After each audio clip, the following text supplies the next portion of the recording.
반갑습니다. 정남원입니다. 이번 캐스트는 N수들을 위한 국어 공부법입니다.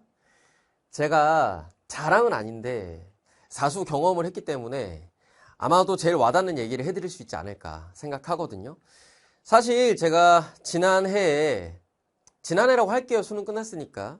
지난해에 굉장히 그 국어 공부 관련해서 캐스트에서 많은 얘기를 했었는데 제가 안 한 얘기들도 있어요. 그래서 그런 얘기들을 앞으로 계속 해드릴 예정인데 이번 영상에서 제가 그동안 캐스트에서 안 했던 이야기를 좀 해보려고 합니다. 했을 것 같기도 하고. 자, 어쨌든 무조건 도움이 됩니다. 듣고 실천해 보시기 바라고. 당연히 국어 공부법이라는 건 고3 N수가 따로 있는 게 아닙니다. 그러나 일단은 공부를 한번 해본 학생들이 주요 청자이기 때문에 그 입장에서 얘기하긴 할 거예요. 근데 고3 학생들도 들으시면 당연히 무조건 도움이 됩니다. 일단 제 영상을 지금 여기서 처음 보시는 분들도 계실 것 같아서 제가 간단하게 제 경험을 좀 얘기를 해드릴게요. 제가 이 강사 경험이라는 게 저를 말하는 거예요. 강사인 제 경험을 얘기하는 건데 수능을 4번 볼 동안 어떤 우여곡절이 있었는가. 제가 고3 때는 수능 국어를 잘 봤어요. 진짜 이게 아이러니하죠. 저는 이 당시에는 학원을 다녀본 적이 없어요. 고등학교 때 학원 경험 없어요. 제로. 수능 공부 뭔지 몰라. 비학군지에 요즘으로 치면 일반고, 그 당시로 치면 그냥 인문계 고등학교였는데 그런 학교에서 수험생활을 했고 고3 때 그냥 뭐 학생들 포함 그 학교 분위기 자체, 동네 분위기 자체, 도시 분위기 자체가 입시가 뭔지도 모르고 공부 안 하고 그런 곳이었어요.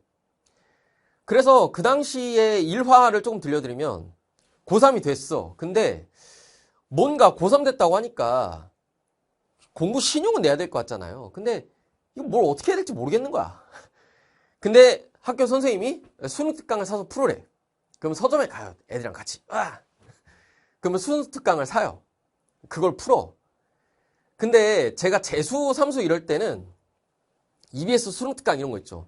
사면은 예를 들어서 뭐 국어 수능 특강이 있다. 한 2주면 다 봤어요. 근데 그 당시에는 뭐 수능 특강 한 권 막 3-4달씩 보고 그랬거든요. 왜 이렇게 책이 두꺼운지. 그 당시에 저는. 그러니까 어쨌든 공부를 안 했거든요, 거의. 근데 수능을 잘 봤어. 제가 그때 한 개 틀렸거든요, 그 국어를. 다른 거 못 봤어. 다른 거 못 봐서 재수를 했는데요. 100분위가 100이었을 거예요, 아마. 근데 제가 재수 삼수하면서는 재수종합학원에 들어갔기 때문에 학군지에 있는 대형 재종에 들어갔기 때문에 거기서 수능 수업을 이제 다 들었어요, 풀로. 근데 재밌는 게 국어 성적이 떨어졌다. 사실 저는 재수 돌입할 때 어떤 마음이었냐면 국어는 됐으니까 나 수능 공부 뭔지도 모르는 상태에서 이 정도 했으니까 국어는 됐고 수학이랑 영어랑 탐구만 열심히 하자. 근데 실제로 제가 학군지에서 수능 수업이라는 걸 딱 처음 경험했을 때는 진짜 너무 충격이었어요. 진짜 신선했고 와 이게 수능 공부구나 대박 하면서 막 국어도 열심히 했거든요. 왜냐면 제가 100분위가 100이었던 거지 100점은 아니었으니까 저 수업을 채워하면 내가 100점 받을 수 있을 것 같다는 생각을 했거든요. 근데 와 절대 안 돼. 수능 때 계속 2등급. 근데 재수 망했을 땐 제가 노력을 탓했지만 삼수 때는 아무리 제가 돌이켜봐도 노력이 부족하진 않았거든요. 그래서 노력이 아니라 다른 데 원인이 있다는 생각을 이때 하게 됐어요. 삼수 끝나고. 그래서 이거 내가 배우고 노력했는데 이거는 수업의 문제가 아니다. 뭐가 문제일까? 고민을 계속했죠. 그리고 이때의 성찰은 재수 끝나고 삼수할 때랑은 좀 마인드가 달랐어요. 왜 그러냐면 남학생들이 이거 아실 텐데 지금은 병역 제도를 제가 정확히 몰라요. 근데 제가 그 병역 하던 당시 있죠. 수험생활 하던 당시에는 4수까지가 군입대를 미룰 수 있는 마지막이에요. 만약에 내가 거기서 한 번 더 하고 싶다 그러면 대학에 가야 돼요. 가서 걸어두고 해야 돼요. 대학생 신분이 필요해. 근데 저는 생으로 4수를 하기로 결정을 했기 때문에 와 이거는 내가 무조건 해야 된다. 근데 국어만 극복을 하면 서울대를 가는 게 확정이었기 때문에 제가 수학이랑 영어 탐구는 잘했거든요. 국어만 공부하면 공부가 아니라 극복하면은 서울대가 확정이어서 진짜 간절한 마음으로 제로부터 성찰을 했죠. 그 성찰의 결과물들이 제 수업에 이제 기반이 되어 있는데, 물론 그 이후에 그 강사 시작하면서 공부를 많이 했습니다만, 그 교육적으로 공부를 많이 했습니다만, 어쨌든 기본적으로는 제가 이 수험 생활의 경험이 밑바탕이 돼 있거든요. 여러 가지 성찰 중에 하나를 제가 알려드리려고 하는데, 이거죠, 이거.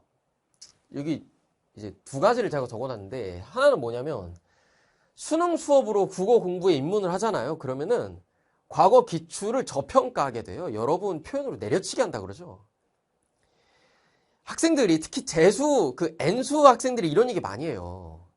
그러니까 물론 제 앞에서 저한테 그런 얘기는 안 하죠. 전 아저씨니까. 그냥 자기들끼리 하는 얘기야. 아, 내가 예를 들어서 2015학년도 태어났으면 서울대 가는데. 아, 내가 2015 수능을 봤어야지 의대를 갔는데. 이런 얘기 한단 말이에요. 근데 그거는 다소 오만한 생각이고, 그 당시로 돌아가서 실제로 상위 0. 몇 % 안에 들 수 있냐는 완전 다른 얘기잖아요. 근데 그런 상대평가 측면을 떠나서 그냥 국어 시험 하나만 딱 놓고 봤을 때 내가 지금의 지식과 시야를 버리고 2008학년도까지의 기출만 딱 봤을 때 2009학년도 기출 깔끔하게 해설해낼 수 있겠냐. 해보시면 아는데 이게 안 돼요, 잘. 이게 어렵습니다. 그러니까 여러분이 지금 기출을 공부하는 관점으로 돌아가서 하면 이게 잘 안 돼요. 제가 직접 경험했던 거예요, 이게. 제가 해봤어요. 잘 안 되더라고, 수험생활 할 때. 그러니까 사무소에서 사수 넘어갈 때. 그 다음에 이 수능 수업으로 국어 공부 입문하잖아요. 그러면은 눈높이가 너무 높아져가지고 이 겸손이 사라지고 퀄리티 평가를 하게 돼. 이게 왜 그러냐면 평가원에서 시험을 어떤 식으로 설계를 하는지를 막 해체를 해서 듣게 되잖아요. 근데 그것을 재현한다고 주장하는 교육청 시험이나 재정 원래 시험이나 콘텐츠 회사 모의고사 보면 내가 정확히 뭐라고 지적하긴 좀 어려운데 여러분이 느끼는 기출의 느낌을 못 받잖아. 그렇죠? 그러다 보니까 자꾸 평권 미만 잡 이러면서 퀄리티 평가를 하게 돼요. 특히 N수할 때는 평권 시험 말고 다른 걸 많이 보게 되니까 더 그러는데 이거 태도가 좀 문제예요. 분명히 이거 안 가리고 다 잘하는 학생이 있어요. 그러니까 평가원 시험도 잘 보고 교육청 시험도 잘 보고 재정 원리에 콘텐츠 회사 모의고사 다 잘하는 애들이 있어. 그러면 결국에 내 문제잖아요. 그러면 이것들이 문제라고 쳤을 때 제가 내린 결론이거든요. 이것들이 문제였는데 그럼 이걸 내가 어떻게 극복을 할 것인가 이제 고민을 해본 거고 그 방법을 제가 소개를 해드리려고 해요. 학년도 순서에 맞춰서 기출을 보시는 거예요. 이거 기출을 여러분 이미 많이 봤을 테니까 N수면 많이 봤을 테니까 다시 풀어볼 필요는 없어요. 꼼꼼하게. 그건 할 필요 없는데 기출 점검을 제가 지금 소개하는 관점에 맞춰서 한번 해보시면 도움이 될 거예요. 제가 여기 구분 예시 이렇게 적어놨는데 이거는 왜 그런 거냐면 시험의 외형이 바뀌는 시점들이에요. 13에서 14로 넘어오면서 A, B형으로 바뀌고 16에서 17 넘어올 때 A, B형이 바뀌고 다시 통합형으로 돌아와요. 그리고 21에서 2 넘어올 때 지금 현행, 그러니까 언어와 매체, 화법과 작문, 요 체제가 들어오죠. 선택형 체제. 그리고 2호에서 2육을 구분한 것은 이제 작년 기출을 좀 되돌아보라 이런 뜻이에요. 자, 그랬을 때 여러분이 특히 N수할 때 많이 하는 게 이거 하거든요. 이 수능에서 레전드 제시문제라고 부르는 게 뭐가 있어. 그러면 그거를 딱 하나 찍은 다음에 막 해설을 다 찾아봐요. 강사들이 올려둔 해설을 찾아보거나 아니면은 그 시중에 기출문제집이라고 나와 있는 해설 잘 돼 있는 책들을 골라서 막 찾아보고 그 몇 개 해설이 마음에 들면은 그걸 픽해서 쭉 가는 그런 식의 선택을 많이 하시는데 그거는 남이 잘했나를 보는 거잖아요. 사실 우리가 그걸 한다고 해서 실력이 늘지가 않아. 그렇죠? 그럼 어떻게 하셔야 되냐면 여러분 스스로에 대해서 점검을 해보셔야 돼요. 내가 2021학년도까지의 데이터만 가지고 지금의 모든 관점을 다 폐기한 채로 2021학년도까지 2021학년도 발음 왜 이렇게 꼬이니? 2021학년도까지의 데이터만으로 2022 수능 내가 설명할 수 있을까? 내가 해설 쓰는 거 가능할까? 이거 해보면 진짜 잘 안 돼요. 근데 이 작업을 학년도 쭉 따라가면서 해보죠. 그럼 뭘 알게 되냐면 지금까지 내가 공부를 해왔던 게 굉장히 사후적이구나 라는 걸 느끼게 돼요. 그걸 느낀 다음에는 뭘 하게 되냐? 그렇다면 내가 앞으로 나올 수능을 대비하려면 뭘 해야 될까? 당연히 고민하게 되겠죠. 그 과정에서 연역적으로 생각하는 사고 체계가 방향이 자리가 잡혀요. 완전하게 자리 잡힌다? 그건 제가 장담 못해요. 그것은 여러분의 현재 실력에 달렸죠. 그런데 이 작업을 통해 얻게 되는 시야가 여러분 스스로 공부할 때도 도움이 당연히 될 것이고, 그리고 나아가서 수업을 들을 때도 도움이 되겠죠. 이 설명하는 거는 답이 나온 상태에서는 어떻게든 할 수 있어요. 근데 앞으로 수능에 대해서 무엇을 공부해야 되고 이것이 확실히 효과가 있다는 확신을 갖기 어렵잖아요. 그것에 대한 결론을 얻을 수 있는 방법 중에 하나입니다. 뭐 이게 정답이고 이것만 해야 된다는 아니에요. 그래서 제가 여기 구분 예시 이렇게 달아뒀지만 만약에 여유가 있다고 하면은 진짜 이거 학년도별로 세부적으로 다 쪼개서 해보시는 게 제일 좋죠. 그래서 내가 예를 들면 1월부터 뭐 어디 학군지에서 단과 수업을 듣겠다. 아니면 1월부터 뭐 다문이 커리큘럼 타겠다. 이런 계획을 갖고 계시다면 그 전까지 이 작업을 한번 해보시면 좋지 않을까. 충분히 여유가 있죠. 근데 야, 나 혼자 하기 싫어. 그냥 네가 다 이렇게 해가지고 내놔. 저희 기출분석 수업이 이런 관점에서 짜여 있어요. 제가 캐스트에서는 이 얘기를 메인으로 한 적이 없는 것 같은데 수업에서는 제가 많이 얘기해요. 제 수업 들어보신 분들은 아마 알 텐데 시대 보정을 해야 된다. 제가 이 얘기 많이 하거든요. 그러니까 학생들이 어떤 오답률 높은 기출문제를 볼 때 이걸 왜 틀림? 이런 반응을 많이 보이지만 그 당시로 돌아갔을 땐 그게 어려웠던 거고, 그러면 그 당시에 이게 왜 어려웠고 현장에서 극복하려면 무엇을 했어야 되는가를 고민해야 된다. 근데 그 무엇을 했어야 되는가가 현재의 관점이 아니라 그 당시의 관점에서 검토가 돼야 된다는 거죠. 그 작업을 해보시면 도움 많이 됩니다. 그 다음에 기출을 하도 많이 봐서, 그러니까 n이 뭐 3, 4 이렇게 된다고 쳐봐요. 그러면 기출 너무 지겹잖아. 물론 저는 지겨웠음에도 불구하고 이 작업을 했고, 그래서 제가 사수 때 완전히 극복을 했거든요. 근데 이 기출이 지겨워서 사설을 볼 거라면 굉장히 겸손하셔야 돼요. 어쩔 수가 없어. 이 모드를 장착하지 않으면 여러분이 지금 이 얘기를 들을 때 좀 기분이 안 내킬 수는 있어요. 아, 사설 뭐 퀄리티도 별론데. 하지만 수능 보고 오셨으니까 알죠. 수능 현장만큼 사설특한 게 없어요. 우리가 수능 시험지 딱 받아들고 야, 역시 이거 평가원 아름답다. 절대 못 하거든요. 그러니까 우리가 그동안 퀄리티 평가하면서 야, 이거는 너무했지. 어쩌고 저쩌고 하면서 그 버렸던 문제들 만약에 오류가 없었다고 치면 거기서 날려먹은 그 수많은 배움의 기회들 내가 겸손한 마음으로 수용했다면 조금이라도 실력 오를 수 있었을 것이고, 그런 것들이 누적됐을 때 결과가 다를 수 있지 않았을까라는 생각, 이걸 해봐야 돼요. 이런 생각을 해봐야 돼요. 이런 태도여야 돼. 지능이 아니에요. 콘텐츠의 종류가 아니고 수업의 문제가 아니에요. 여러분이 충분히 양질의 콘텐츠와 수업을 경험하고 성실하고 지능도 최소 수준 이상인데도 태도 때문에 안 돼. 태도 때문에. 이 태도를 고쳐야 돼요. 아시겠죠? 너무 잔소리하나? 아니 그래도 여러분, 제가 뭐 고3 학생들을 싫어하고 그런 게 아닌데 제가 N수했다 보니까 N수 학생들한테 자꾸 이런 그 쓴소리를 하게 돼요. 나 같은 길을 가지 말라는 거지. 자, 공부 계획 측면에서도 좀 얘기를 해드릴게요. 이거는 선택 과목 관련된 얘기인데 제가 선택 과목에 대해서는 이전에 캐스트에서도 이런 얘기를 몇 번 했었고 제가 모의고사 총평할 때마다 계속 얘기했었고 이제 앞으로도 할 거예요. 저는 매년 얘기를 할 거예요. 선택 과목 개념 기출 1회독 계획은 3모 전에 끝내는 방식으로 가야 돼요.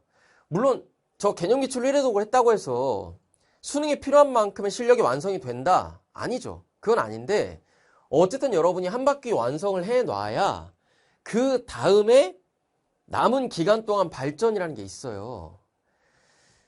이 화작 언매가 안 좋게 흘러가는 케이스를 지금 여기 써놓은 거거든요.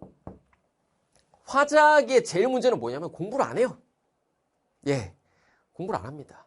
근데 애초에 화작을 선택한 그 심리 자체가 공부를 안 하고 싶어서니까 내가 이해는 해요. 근데 평소에 공부를 안 한 다음에 시험날 뭐 하냐면 마음만 먹어요. 나 오늘은 집중한다. 오늘은 내가 딴 생각 안 한다. 오늘은 내가 선택지 하나하나 쪼개서 잘 대응시키겠다. 근데 그거를 마음 먹고 실천해서 점수가 나오면 여러분이 공부를 할 필요가 없잖아요. 결국에는 수능날 하나 틀린다고요. 화자기도 변별력 문항이 있잖아요. 그걸 틀리게 돼. 그걸 안 틀리기 위해서 우리가 1년 동안 공부를 하는 건데 여러분은 틀린 문제 개수가 적으니까 평소 모의고사 볼 때 뭐 한 개, 많아봤자 2개밖에 안 틀리니까 되게 안일한 마음으로 하신다는 거죠. 그 다음에 언매가 안 좋게 흘러가는 케이스는 뭐냐면 3월 모의고사 때까지 공부를 좀 미뤄요. 이게 왜 그러냐면 언매 선택한 학생들이 아무래도 좀 상위권 학생들이 많으니까 그 미적을 하는 경우가 많고 그리고 좀 욕심이 많은 친구들이 있으니까 그 겨울방학 시즌에는 주로 이제 수학이나 좀 내가 가오가 있어서 과탐을 한다 그러면 또 과탐이나 이런 좀 메이저하고 힘 많이 줘야 되는 과목들에 힘을 써요. 그게 틀린 건 아닌데 3월 모의고사 때 문제를 틀리고 나서 합리화를 해요. 아니 나 아직 개념 한 바퀴 안 돌렸으니까 이렇게 하게 된다고. 근데 그러고 나서 6월에 가요. 근데 문제를 또 틀리거든요. 그러면 나 아직 기출 분석 안 했으니까 기출 돌리면 되지. 왜 이런 일이 자꾸 생기냐면 예를 들어 언어 파트 5문제 중에서 한 4개를 틀렸다. 그러면 차라리 화적으로 런을 치겠죠. 한 3개 틀렸다. 그러면 발등에 불 떨어졌다 공부를 하겠지. 근데 꼭 1개씩 틀려 보면. 1개밖에 안 틀리니까 그냥 그러려니 하고 가는 거야. 근데 그러다가 그 작년 9월 모의고사처럼 갑자기 불 딱 떨어져. 언어 파트 막 어렵게 나와. 그러면 이거 화작 런 쳐야 되나? 언매 계속하는 거 맞아? 그럼 화작을 런을 해도 하나 틀리고 언매를 유지해도 틀리는 이런 이도저도 못하는 상황에 놓이게 되는 거죠. 그러니까 좀 잔소리가 길었는데 선택 과목 계획을 어떻게 세우셔야 되냐면 몰아서 공부를 한 다음에 사후 점검하는 느낌으로 가야 돼요. 1년 플랜 이렇게 가야 돼. 그래서 언매를 예로 든다 그러면 제가 여기 적어둔 느낌으로 하는 거예요. 첫째, 일단 3월 모의고사 전까지 개념 기출을 다 보는 거예요. 다 보셔야 돼요. 이게 여러분이 나 실력이 완성됐어. 이걸 만들려고 하는 게 아니에요.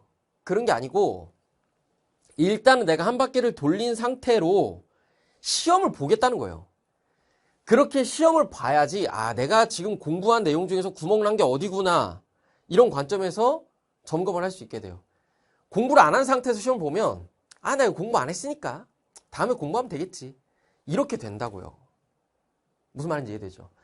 그렇게 하면서 EBS 교재 나오는 것들 나올 때마다 사서 조금씩 쪼개서 풀면서 감 유지하고 암기사항 점검하고 이렇게 가고 하반기에 추가로 여러분이 타고 있는 커리큘럼들이 있다고 치면은 그런 것들 좀 가벼운 마음으로 진행을 하는 거죠. 이런 식으로 가야지 여러분이 좀 구멍을 촘촘하게 메워가면서 언어와 매체 완성을 하실 수가 있어요. 화작도 비슷합니다만 화작은 공부량이 좀 줄겠죠. 근데 내가 3월 모의고사 전까지 좀 혼자서 그거 개념 기출 회독하는 거 의지 박약이고 하기 싫다. 그러시는 분들은 이제 현장 강의 도움 받으면 좋은데 저희 수업 열어놨거든요. 이 수업 오라고 제가 이런 얘기를 한 건 아니고 제 수업 안 와도 돼요. 상관없어요. 여러분 스스로 공부 계획을 세울 때 이렇게 개념 기출 1회독을 3모 전에 끝내는 플랜으로 해야 된다는 거지. 그게 도움 많이 됩니다. 그래서 나 좀 의지 박약이니까 멱살 잡고 끌고 가줘라. 너 언매 좀 친다면서 나 좀 도와줘. 그러면 대치러셀 8주 언매 특강 오시면 요 개념 기출 한 바퀴 돌리는 거 할 건데 이때는 저희가 복습 과제도 내드리고 쪽지 시험 테스트 이런 것도 보고 할 거니까 좀 강제로 하기에는 적합한 수업이 될 겁니다.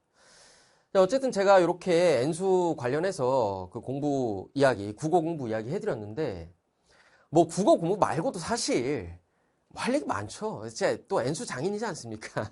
그래서 앞으로 그 캐스트에서 계속 이 공부 관련된 이야기들, 수험사용 관련된 이야기들을 해드릴 건데 그 지난해에 제가 많은 얘기를 해뒀어요. 제가 캐스트 발행 진짜 많이 했거든요. 특히 그 다운로드 테이블 돌려보시면은 거기에 수험생활 팁들 다 들어있으니까 여유 되시면은 식사하시면서 그거 돌려보셔도 좋고 어쨌든 긴 얘기 듣느라 고생 많으셨고요. 오늘 얘기한 것들 실천하시면 반드시 도움 받으실 수 있을 겁니다. 그리고 제가 얘기한 것들은 수업에 도움이 필요한 게 아니에요. 여러분 스스로 하실 수 있습니다. 아시겠죠? 예, 고생 많으셨고요. 다음에 또 다른 캐스트로 찾아오도록 하겠습니다.